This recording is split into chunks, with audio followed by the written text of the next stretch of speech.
I gotta be honest.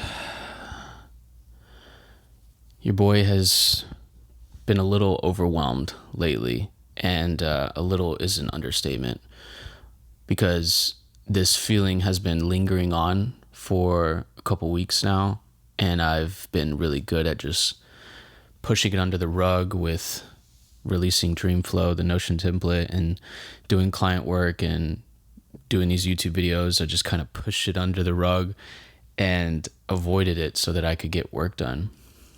And it wasn't until this last week that I went on a bachelor's trip with some of my friends to Colorado. How do I tell if it's working? Oh, it's working. And came back from that trip and realized that I was still feeling the same way. And so I wanted to make this video because chances are, if you clicked on this video, you're also feeling overwhelmed. And this relationship that we have with just talking down on ourselves can be a toxic one. It can definitely make things worse. Like beating yourself up it's just a bad habit. And it took me a long time to realize that it was just a bad habit, because it's this voice inside your mind that won't shut up. And the more that it talks, the worse that it gets. I was really feeling that this morning, waking up and trying to get back into the groove of things, being back home. And I was just really struggling, really struggling. And it reminded me of how I used to feel in school sometimes. I remember so many times throughout college where I just felt like I was behind. I didn't understand what was going on. I'd be studying for this accounting exam and literally just no clue what's going on. I can vividly remember one night that I stayed up all night working with some classmates trying to understand the concept of something to do with accounting. I think it was my first accounting class, something about debits and credits. And I was struggling so hard to understand what was going on. I didn't understand anything, and I just felt like an idiot. I felt irresponsible. I felt behind, and that feeling made me start talking to myself in this really toxic way. And that kind of happened recently. I definitely have been revisiting those feelings a little bit this week as we've came back from Colorado. And I feel like I'm in a place now where, while it still does happen, I'm able to handle it a little differently. I'm able to really process it in a way that doesn't end in self-sabotage. And I want to share some of those things with you because we all have that demon inside of our mind. And we all have that negative voice that wants to tell us that we're stupid, that we're dumb, we're not capable, we're irresponsible. And I think the first step to overcoming these feelings is to really accept them, to acknowledge that they're there, and to not distract ourselves from it. Because when I was sweeping it under the rug, it wasn't doing anything good for me. And sure, I was able to get things done, but it's always going to come back up, just like it did this morning. So accept it, acknowledge that it's there, and admit that it's there. That's the first step to making a change about it. The second step that I think is helpful is to talk to somebody about it. For the longest time, I would keep these feelings inside because I didn't want people to know that I felt like I was stupid or that I felt like I was irresponsible. I just wanted to fake it till I made it, right? But what you'll find is that when you talk to people about your feelings, about these things that you're beating yourself up about, chances are what you're beating yourself up about isn't that. Let me be careful when I say this. We like to dramatize certain things in our lives to a point where it's not actually reality. So I'll explain. 6 months ago, I was recently going through a breakup. Not recently. 6 months ago, I was going through a breakup. And at this time, I had also lost one of my biggest clients, and I had to move to this apartment. So I had a lot going on. During this transition, this period of ending a long-term relationship, I told myself that I was going to make myself a priority. I didn't have anything going on. I wasn't posting YouTube videos. I wasn't doing client work. I wasn't doing anything. I was basically just processing everything. And I made all these goals for myself that, by the end of next year, I want to hit this goal on YouTube. I want to have this amount of clients. I want to do this amount of DJ gigs in a year, so on and so forth. And so far, each of those goals that I made, I have been making great steps towards them. And I'm not saying this to boast, but I'm saying this to remind you, to remind yourself how far you've come. Because in these moments when we start beating ourselves up, we forget that there was once upon a time that we dreamt and wished that we could be in the position that we are in today. Because all the things that I'm overwhelmed about are all the things that I wanted in my life. All the things that I'm feeling overwhelmed about are adding value to my life. And just because I'm feeling overwhelmed and I may not be 100% on top of all my shit right now, doesn't mean that I'm irresponsible. Because as soon as I mentioned that to my best friend, he reminded me of all these things. And he's like, dude, I hear you. Your feelings are valid. But look how much progress you've made. You're not irresponsible.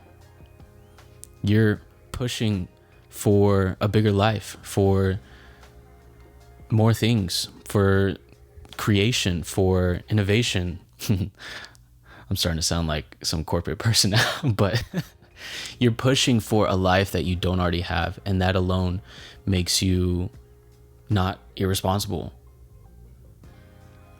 And be proud of the fact that you're pushing towards something. Like you have a lot on your plate. You have all these different things that you are just now getting accustomed to after making these goals for yourself, after the breakup, etc. Remind yourself of those things. Whatever it is that you're going through that you're feeling overwhelmed about, think about where you were a year ago. Think about where you were 6 months ago. And sure, don't live in the past. That's not what I'm saying. But whatever it's going to take to get you out of that self-sabotage, that beating yourself up, do so. Because it's pointless. Negative self-talk, talking down on yourself, all of it is just a bad habit.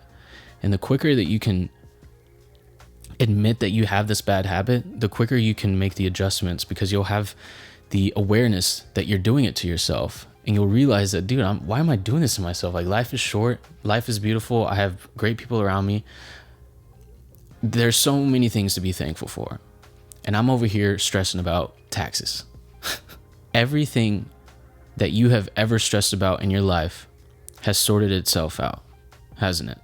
Now, please disregard anything that's major here. I'm not talking about death. I'm not talking about health concerns. I'm not talking about any of that. I'm simply referring to the negative self-talk in moments where we dramatize it to a point where we feel incapable of doing anything with ourselves. Because to me, that's a waste. It's a waste of potential. It's a waste of opportunity. And we're also forgetting that we need to look in the mirror and feel that pain, to turn that pain into purpose, to make a solution for ourselves. And if we just avoid that feeling of pain and sweep it under the rug, we'll never find our purpose. We'll never do the thing that actually matters to us, because we'll be constantly distracted or numbing the feeling with drugs, alcohol, all kinds of things, social media. And so if you're feeling overwhelmed, for one, know that you're not alone. Two, understand that everything will sort itself out. I can promise you that. Now, I'm not saying just kick back, relax, and put your feet up and just wish that everything will sort itself out. No, I'm not saying that. Acknowledge that it's there, and then create a plan for overcoming it. And realize that you won't always feel this pain for the rest of your life. The pain that you're going through right now is giving you directions, giving you clues on how you can better navigate your life in the future. If you go up to a girl and you say something stupid and you're trying to get her number, or vice versa, why did I say vice versa? Rewind. If you go up to a girl, you try to get her number, and you say something stupid, and she laughs at you, and she shrugs you off and says no, then you're going to sit there and reflect on what you said. You're going to reflect on how painful it was to get rejected. Then you're going to think about what you could have done differently. And the next time you go up to a new girl, you're going to use that data to your advantage. And you're going to say something else. And you're going to get better and better and better at approaching women. This is how you turn pain into purpose. But we can't turn that pain into purpose if we just shrivel up, go into a corner, and just sulk in the fact that our life sucks. That is pure self-sabotage. It's a waste. It's a complete waste. And the third thing that I feel like has been really helpful when I've reflected on over just today and the last 2 years of my life is I have this concept that is really helpful. And I'll be honest, I came up with the concept on a shroom trip. But when we're inside our comfort zone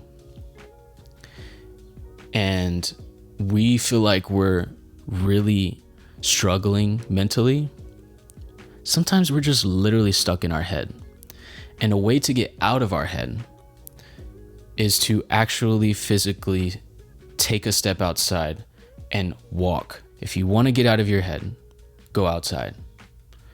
Because while it might seem like a waste of time in the moment, you never regret going on a walk. Or at least I don't. And if you do, let me know in the comments, because I've never heard of somebody who has regretted going on a walk unless it caused some sort of physical pain and they're injured or something like that. But going outside and being present with nature and focusing on each step and also challenging yourself to just be present and not sulk in the self-sabotage, whatever it is that you're stressing about, I found that to be so valuable in me getting out of my head. So give it a shot. If you never go on walks and you feel like you're overwhelmed, just take a 5-minute walk and just see how you feel after that. And then do another 5-minute walk. And what you'll find, at least what I have found, is that I started to have less attachment to these problems that I made up in my mind. Like, while those problems might have existed, the relationship that I had to them and the way that I talked to myself about those problems changed, because I was able to get out of my environment, my comfort zone, and also just being exposed to novel things like a new tree that just blossomed, or a neighbor that's outside, or you never know, an animal, a squirrel that passes by and looks at you a weird way. This kind of stuff helps you focus on the present moment. And when we're soaking in the self-sabotage, we're not present. We're living in the past, about how in college you really sucked in your first accounting class and felt like an idiot. Or you're living in the future, which is, I'm irresponsible right now, or I'm feeling this way, I'm probably going to be irresponsible for the rest of my life. And that is just not true. That is a story you're telling yourself that's making matters worse. And when you put yourself in this emotion of feeling irresponsible or just like not capable, you're actually ruining the energy that you need to make progress in your life. I wish I would have realized this sooner. And, you know, even if I did, we're still going to have moments where we have tough days, where things aren't flowing as seamlessly as they usually are. And we have to just remember how much progress we've made and think about a time in our lives when we let this dig us into a hole to a point where we weren't able to do anything. So it becomes a matter of, how do I encourage myself to be the best version of myself and to put myself in the energy that's going to allow me to make progress in my life.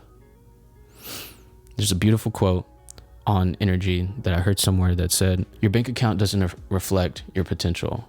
It reflects your energy. So if you feel like, let's just say you're broke, it's not that you aren't capable of making money. It's just that you have been allowing this negative energy to drown you in a hole to where you don't even see light. You don't even see any opportunities. You don't even see new things for yourself that you could do to make money. And this is just an example. I'm not talking strictly about money. Anything in life is this way. So whatever it's going to take to put yourself in the shoes that's going to allow you to feel inspired, to believe in yourself, those are the things that matter, not these feelings of self-sabotage and irresponsibility. So to recap, for one, just know that you're not alone in this feeling. And first of all, admit that it's there, talk to somebody about it, and get out of your comfort zone. Be present with the world. And I promise you, if at the very least, you will feel 1% better every day. And if you do that over a week, you'll feel 7% better next week, 14% better in 2 weeks, so on and so forth. And to me, that sounds like progress. And it is probably what your higher self is wanting you to do in this moment right now. I'll keep you posted on how I feel in the future and if I find anything else that's useful. But get out there. You deserve it. Don't stay stuck. It's not what you want. It's not what your higher self wants. Thank you for watching, and I'll see you in the next one. Bye.